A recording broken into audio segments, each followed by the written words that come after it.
తర్వాత యతి విన్యాసం, పిపీలక యతి విన్యాసం. దీనిని విన్యాసం అని కూడా అంటారు. ఒకే కాలుపై వివిధ విన్యాసాలు చేస్తూ ప్రదర్శించేటువంటి యతి విన్యాసం పిపీలక యతి విన్యాసం.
ఈరోజు ఇప్పుడు ఈ 5 అంశాలన్నీ కూడా భరత కళా ప్రపూర్ణ పద్మశ్రీ డాక్టర్ నటరాజ రామకృష్ణ గారు రూపకల్పన చేసినటువంటి అంశాలు. ముఖ్యంగా ఈ జతులన్నీ కూడా వారే స్వయంగా రాసి రూపకల్పన చేసి అందించినటువంటి అంశాలు. ఇప్పుడు మీ ముందు ప్రదర్శించబోయేటువంటి అంశం సంధ్యా తాండవమూర్తి. ఇది గురు కళాకృష్ణ గారు కేంద్ర సంగీత నాటక అకాడమీ అవార్డీ, అలాగే అభినవ సత్యభామగా చాలా గొప్ప పేరు ప్రతిష్టలు కలిగినటువంటి కళాకారులు గురు శ్రీ కళాకృష్ణ గారు రూపకల్పన చేసినటువంటి అంశం సంధ్యా తాండవమూర్తి. ఆ సంధ్యా సమయంలో కైలాసంలో శివపార్వతులు కలిసి తాండవం చేస్తుంటే ఆ అద్భుతాన్ని వర్ణిస్తూ ఈ యొక్క అంశం ఉంటుంది. అంశం ఎందుకంటే మనకు ఎక్కువగా సంగీతం తెలిసిన వాళ్ళకి దాని మీద అవగాహన ఉంటుంది.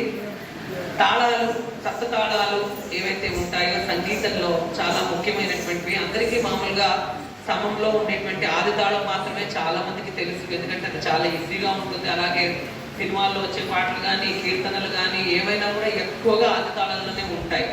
కానీ కొన్ని చాలా క్లిష్టమైనటువంటి ప్రక్రియల్లో అంటే కీర్తనల్లో వాటిలో మాత్రమే వేరే తాళాలను వాడుతూ ఉంటారు. రూపక, జంపే, త్రిపుట, అట్ట రకరకాల తాళాలు ఉంటాయి. ఈ రోజు ఇప్పుడు ప్రదర్శించేటువంటి అంశం ధృవతాళంలో కూర్చబడినటువంటిది. 14 క్రియలు కలిగినటువంటి ధృవతాళంలో కూర్చబడినటువంటి అంశము సంధ్యా తాండవమూర్తి. ఎందుకు అంటే శివుడు ధృవతాళ ప్రియుడు. ఆయనకి ధృవతాళం అంటే చాలా ఇష్టం.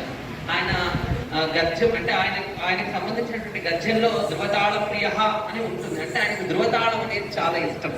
కాబట్టి ఆ ధృవతాళంలో కూర్చబడినటువంటి ఇప్పుడు ఈ అంశం ఆ శివపార్వతుల సంధ్యా తాండవాన్ని వర్ణిస్తూ ఆ అద్భుతాన్ని ఆ ఒక నర్తకుడు చూస్తూ ఎలా తన్మయత్వంతో దాన్ని వర్ణిస్తాడు, అది ఈ అంశం యొక్క ప్రత్యేకత.